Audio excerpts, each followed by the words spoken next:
welcome to another video on the Legendary Brotherhood. This is a Dream Team video. Today, Elijah's going to be making a balanced Dream Team video. I'll let him take over. Yes, balance means some people think, oh, you want somebody of all four elements or something like that. But I think that elements aren't always the answer. So, for my first member of the team, mostly the leader, I have the Marvel character here. It's anti-hero / villain, Wonder Man. He is an ionic being who manipulates the ionic field to blast energy, manipulate energy. He has absorbed attacks from Iron Man, Thor, Miss Marvel, and shield blasters. And he can increase in size, so if you have a large-scale battle, he can help you there. Also, he has reaction speeds faster than sound. But the thing is that there's like a what's the word? Counter in his story, because before he couldn't fly, and now he can fly faster than the speed of light using ionic molecules to push himself through the air.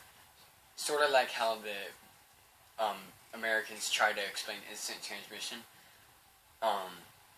by traveling through light particles. And my second member, by the way, I have one Marvel character, one DC character, one anime character, and one game character to have in all universes and all experiences. My second character... really quickly, animes and video games do not share universes most of the time. I said from all. A bunch of different universes. I know, you were just kind of meaning like all different types of universes. Okay, yeah. Anyways, my second character is a DC character known as Shazam, or some people like to incorrectly call him Captain Marvel. The thing is, he used to be Captain Marvel because Marvel Comics was made and DC decided to either have shots fired or whatever at them by naming a character Captain Marvel. So, to counter DC, Marvel made a guy named Captain Marvel, which is Mar-Vell. 2 names. It's an alien name, but still, it's the first and last name, so it's no copyright.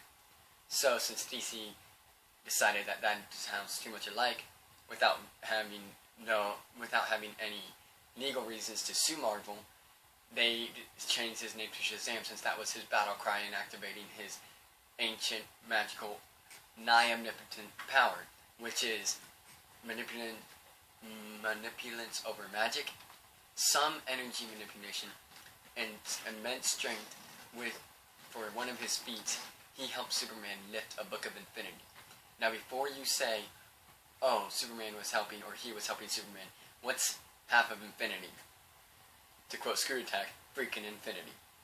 So, this is why I think he's a well-rounded character, because you would think Superman would be on the list, but Superman has a weakness to kryptonite, weakness to red sun radiation, weakness to telepathy, somewhat weakness to magic. And he seems like a repeat, not saying how he was written, but for his powers-wise, it seems redundant to have him and Wonder Man, because Wonder Man sort of covers that area of energy, manipulation, and strength. So far we have Shazam and Wonder Man. For my third character, I have the android from Dragon Ball Z Cell Saga, Android 16, who had the potential to be the most powerful android, but gave his life in service to save the world, because he was a pacifist and decided that he wanted to blow up in Cell's face. Even though that didn't work, and even though that was a repeat of Chiatsu, his was at such a great bigger scale that it was more epic in every way possible. And then Vegeta did the same exact thing, making it happen 3 times in Dragon Ball Z. Yes. Anyways, what I'm saying how this would be possible is Future Trunks goes back in time and stops Android 16 from blowing up, or something like that. I don't want to work out the technicalities. I'm just saying he would be good on this team because he does have technopathy, all androids do. And he has unlimited power. Does he have to recharge? No. No, they don't have to recharge. And they've taken on how many Saiyans at once? Just one android? Before Super Android, which he has the potential for? What's that? Trunks, Vegeta, then not Saiyans was Tien and Krillin. Two Z fighters and one Saiyan and then one human half Saiyan, which is like a bunch of power in one spot. So that's just to think how powerful he is. Now, is GT? I know GT has Super Android 17, but is he canon? Super Android 17, along with the rest of GT, is non-canon. Okay, I didn't know if he was in another Z movie or something. Anyways, so what we can think of here is Super Android 13, which was a fraction of the power of the upgraded androids 16, 17, and 18. So, 16 having the potential to go Super Android, which I found an image online of him, which was more fan-based, but he had black armor instead of green, and his eyes were glowing red, and it just looked more BA, in my opinion.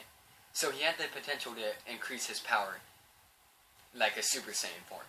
That added to the cybernetic and technology abilities.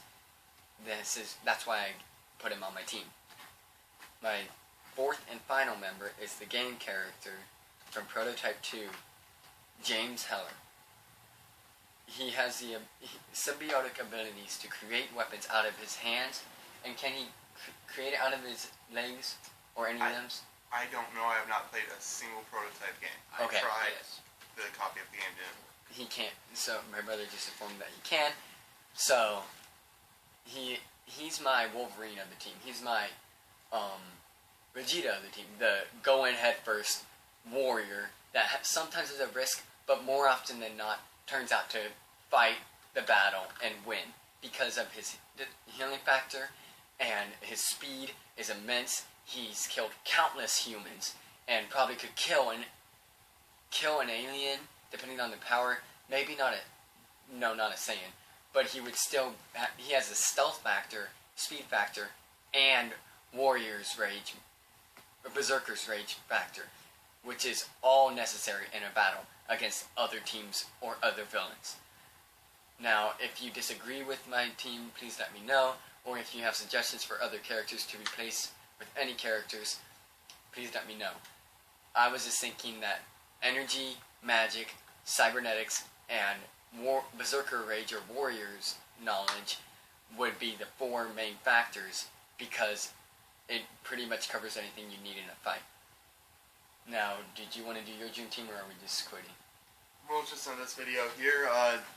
Next time, you should be able to expect us covering Champions of Stealth, which would be a death battle type thing between Ezio and Flashpoint Batman.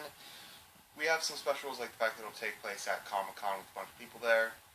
Yeah. Let's just set up something to make it kind of more fair for Ezio. And before you say Batman wins because he's Batman or any BS like that, this is Flashpoint Batman. He has no morals. He's Thomas Wayne because Bruce Wayne gets killed, so Thomas Wayne becomes Batman, and his mother goes crazy and becomes the Joker. Thomas Wayne has no morals. He kills a speedster named Professor Zoom, who caused the Flashpoint Paradox, which caused DC rebooting and becoming New 52. So he killed the guy who caused a revolution in comics as we know it. That's just how awesome he is. But Ezio, we are not making him out of the fight yet, because he is an assassin, a master of stealth. Has he taken on armies? Like, multiple times. Right? He's taken on larger people. I don't think it's ever been like a full-on attacking an entire army. I didn't know. Anyways, I've only played a little bit of Assassin's Creed, but I'm pretty sure this is a fair fight. So, if you'd be interested in a fight like that, with us debating, please watch our next video, and we always appreciate subscriptions in the subscribe button below. If you like, there's a button for that. Yeah. And then, if you have any thoughts or ideas, leave your comments in the comment section below. Peace.